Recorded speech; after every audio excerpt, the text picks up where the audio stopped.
Bom dia a todos e todas. Mais um Papo Crítico da Educação Crítica Criativa. Hoje, com a presença do grande professor Roberto Ramos.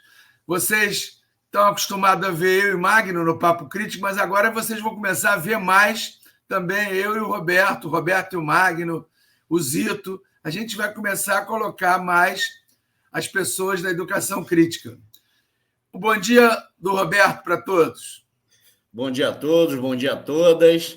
Hoje é o meu início, a minha estreia aqui no Papo Crítico, e não podia ser mais feliz do que comemorar 80 anos de Chico Buarque, né? Então, eu peço a todos aí que divulguem esse trabalho. Aqui nós temos 15 minutinhos de papo, que podem ser bastante relevantes e são gratuitos, né? Os papos gratuitos. Beleza, então vamos começar. Olha, é uma tremenda honra para nós, professores da educação crítica criativa, homenagear esse gênio incomparável das artes, da música e da literatura.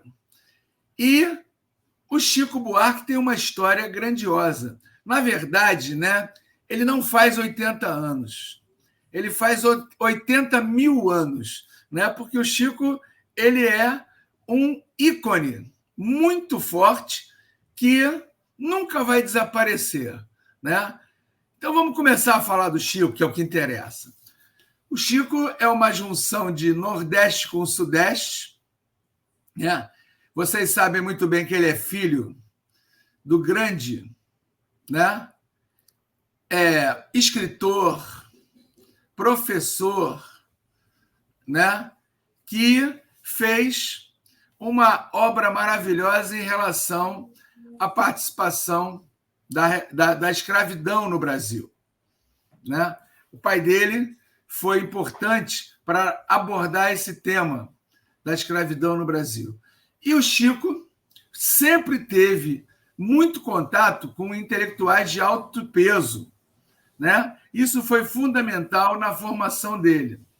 O Chico é carioca, porém ele morou muito tempo em São Paulo. E as pessoas confundiam ele com paulista, mas ele é carioca. Carioca da gema, inclusive, e curte muito o Rio de Janeiro. Ele representa muito o Rio de Janeiro, principalmente nas suas músicas, né, nos seus escritos. O Chico Buarque, para sorte nossa, ele fazia arquitetura, mas resolveu largar a arquitetura pela arte. Imagine só o Chico arquiteto. A gente não estaria falando dele aqui. Porque arquiteto, né, Roberto? Já tem dono. O arquiteto já é o Niemeyer. Não podia ser um outro gênio já tendo um gênio da arquitetura que é o Niemeyer. Precisava um gênio da música e um gênio da literatura. O Chico tem uma trajetória que começa principalmente em termos de conhecimento popular através dos festivais. Os festivais têm uma função de ter, né, revelado muita gente boa da música, e o Chico é um desses que foi revelado no festival, onde ele vai aparecer com a música A Banda. E o Chico sempre teve a dualidade das letras dele em relação, né, às metáforas que ele fazia com a situação sociopolítico-econômica do país, né? A Banda é, na verdade, na minha interpretação, a crítica ao golpe. Porque eu estava à toa na vida, o meu amor me chamou para ver a banda passar. E depois que a banda passou, veio a tristeza, veio a desilusão, que foi o golpe de 64 técnico-militar. Então, o Chico ele vai se notabilizar pela música, principalmente uma música crítica. Outra coisa importante, que eu quero passar para o Roberto agora, é que o Chico ele não tem identidade de gênero. Ele é a mulher e o homem nas suas músicas, nos seus escritos. Ele tem uma facilidade de retratar bem a mulher. Inclusive, né, um jornalista uma vez perguntou se ele era homossexual. Ele falou que ele era homossexual, ele era homem e ele era mulher, dependendo do que ele estivesse escrevendo, do que ele estivesse fazendo. Agora, Roberto, quero te ouvir. Pois é, rapaz, você comentou aí sobre o pai dele, né, a família dele, a influência que teve no Chico, e é pura verdade. historiador, sociólogo, professor, escritor, né, sociólogo Sérgio Buarque de Holanda, teve uma influência muito grande na cultura, na formação do Chico. Mas o Chico, ele parece que já vem pronto, entendeu? Porque aos 16, 17 anos ele já começa a ter uma identidade na sua produção muito particular, muito ímpar. É lógico que houve a influência da família, isso eu gostaria sempre de chamar a atenção de todos os espectadores, é o tal do capital cultural acumulado, né? E o Chico nunca abandonou essa herança que teve cultural, mas acrescentou, não dilapidou o patrimônio cultural, acrescentou, né? O tempo intensifica e glorifica através das obras do Chico Buarque de Holanda, né? Eu falando aqui da minha área particularmente, é que esse é um ser humano já consolidado como artista, né? Mas a gente comentou, e você aqui, nós comentamos já algumas vezes sobre o Chico, a questão humana do Chico, né? Fazendo 80 anos, no dia anterior, ele estava lá marchando na Itália com a bandeira do MST. Na França, na França. Na França. Eu falei errado, desculpa. Lá em Paris, isso mesmo. Com a bandeira do MST, né? Então, o Chico tem a identidade do povo, tem empatia com o povo, suas letras, mesmo que ele não queira, elas dizem muito sobre a história do Brasil, a história dos povos, né? Isso que você comentou do Chico não ter gênero, você tem uma música dele, um poema que foi musicado, Com Açúcar e com Afeto, Fiz Meu Doce Predileto, qual o quê? Essa aí é o lírico feminino, que remonta ao trovadorismo, né? As cantigas lírico-amorosas, que eram do amigo e do amor. Uma é o lírico, era feminino, e aí a gente não pode confundir a mulher ou o homem, no gênero do ser humano, com o eu lírico, que é o personagem lá, né? Então o Chico faz isso, ora faz o eu lírico feminino, ora o eu lírico masculino, que dá uma boa questão aí de gramática ou de literatura, né? As músicas do Chico são fantásticas. Eu até anotei aqui, né?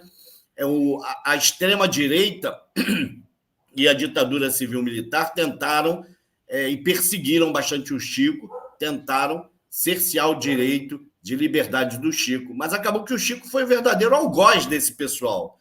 Porque através das letras, a gente também comentou, né, Jorge? Aquele pseudônimo criado, Julinho de Ataíde, ele continuou Adelaide. Adelaide. Nossa, eu estou trocando os nomes, hein? Julinho de Adelaide. Ele continuou aí sendo um grande artista e um grande crítico à ditadura civil-militar, né? E hoje, ele defende as nossas causas. O que eu acho muito impressionante no Chico é essa questão justamente humana, porque o fato do Chico ter um poder aquisitivo bom, satisfatório, morar na Europa num apartamento bom, ter aqui propriedades no Brasil, não deixa com que ele se afaste do povo, da história do povo. Então, eu já vi entrevista do Chico, pelo Instagram mesmo, pelo Facebook, alguns recortes, né, do Chico rindo das pessoas que não conhecem a sua obra, não conhecem nada dele, criticando e xingando, né?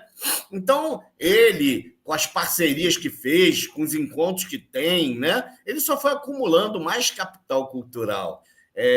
Tem uma letra que você me passou, analisada pela professora Clara Joslwitz, acho que é assim que se fala, uma professora de literatura muito, muito, muito, muito competente. Ela analisa a obra-prima Construção.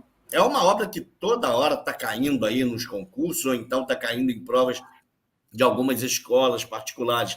Uma riqueza de significados e significantes, com metáforas, né, compostas aí, produzindo atos dramáticos de uma construção humana. Ele fala sobre caiu na contramão, atrapalhando o tráfego, gente. O pedreiro cai e atrapalha o trânsito, né? 12 sílabas coroadas por proparoxítonas. Ele tem poesia, poema, tem ingenice, se não me engano, redondilhas, quer dizer, medida velha, da Idade Média. O Brasil nem teve Idade Média. Então, o Chico é um camarada que realmente acrescenta muito em termos culturais. Anotei aqui também que as metáforas produzem atos dramáticos de uma construção humana vista pelo capitalismo como um estorvo, né? Morreu na contramão, atrapalhando o tráfego.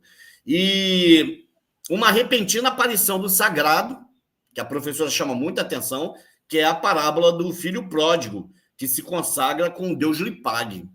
Né? Essa é realmente uma das letras que tem aí uma capacidade de formulação de questões sociológicas, de questões gramaticais, de questões literárias, mas você tem também outras, muitas, como Geni, como Iracema, a gente já comentou, né, Jorge? Iracema voou para a América, leva roupa de lã e anda lépida. Pô, cara, olha só o que o camarada fez, Jorge.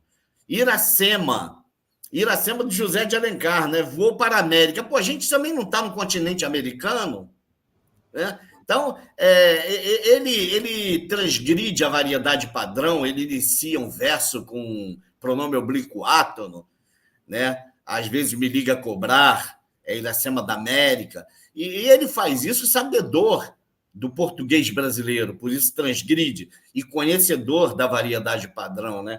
Tem aquela letra que eu falei, com açúcar e com afeto, que ele usa o eu lírico feminino. Então, vale a pena realmente analisar as letras do Chico, as obras do Chico, como um grande poeta, como um grande escritor, como um grande ser humano. Fala aí, Jorge. Eu queria contar aquela história que eu te contei em off, que eu acho muito importante. Quando você, né, caracteriza o Chico como humano, como popular, né, como sem preconceito, né, que ele é isso tudo aí e muito mais, né? Eu fui diretor da Mangueira um tempo, ainda estou na Mangueira até hoje, de escola de samba do Chico, inclusive, que ele foi enredo e foi campeão em 1998.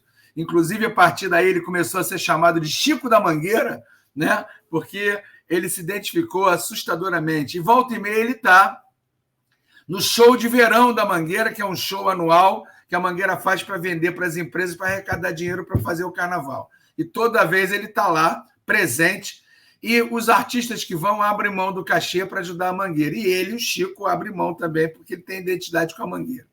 A gente saindo da Mangueira foi final de samba, 6 da manhã, 5h30, fomos para a Vila Isabel, no Petisco da Vila, e lá encontramos a velha guarda da Vila Isabel. E a velha guarda da Vila Isabel começou a conversar com o pessoal da Mangueira sobre samba, compositores, e um dos componentes da velha guarda da Vila Isabel, né, um senhor já com bastante idade, cabelo branco, negro, e ele falou assim: vocês estão falando de compositores de samba? O maior compositor de samba é branco, tem olho azul e mora na Zona Sul. Ninguém é superior ao Francisco Buarque de Holanda, o Chico Buarque. Só que vocês, num preconceito por ele ser branco, de olho azul e morar na Zona Sul, não colocam. E o Chico tem a sua obra, toda ela pautada em samba, que é uma identidade Brasil, né, Roberto? Uma identidade principalmente carioca, né? E ele tem essa característica. Muito importante a gente colocar isso. Outra coisa importante também, fui pesquisar, para a gente fazer esse papo crítico, ele tem 10 livros escritos. E a maioria desses livros, essa praia já é tua, a maioria desses livros se transformaram em peça ou em filme, né? Ele tem essa importância significativa. E, para a gente fechar, ele é um cara que, para mim, é imortal, né? Ele vai ficar dentro da história. Outra coisa importante que é bom ser falado do Chico Buarque, o Chico Buarque diz que se inspirou no Noel Rosa. A grande fonte inspiradora dele foi o Noel Rosa, que foi um cara excepcional também. Vai, Roberto, para encerrar. É a nossa singela homenagem, minha, sua, da educação criativa, da educação crítica, a esse grande artista, a esse grande ser humano, que ainda está aqui conosco, contribuindo bastante para a literatura, para as artes e para a sociedade, contribuindo positivamente. É a nossa contribuição aqui, né, Jorge? Um beijo em todos. Um beijo em todos. Mais uma vez, o Papo Criativo na área. E agora a gente, no segundo semestre, vai incrementar essa participação maior do Papo Criativo. Queremos agradecer demais a vocês que estão apoiando muito, muito, muito a educação criativa através das visualizações e principalmente as pessoas que nos ajudam com o nosso Pix, com a mensalidade de R$10, que tem nos ajudado muito a sobreviver. Um abraço a todos. Obrigado, Roberto. Obrigado, Paula. Obrigado a todos, Magno, Zito, a todos que fazem o Educação Criativa. Um abraço. Abraço a todos.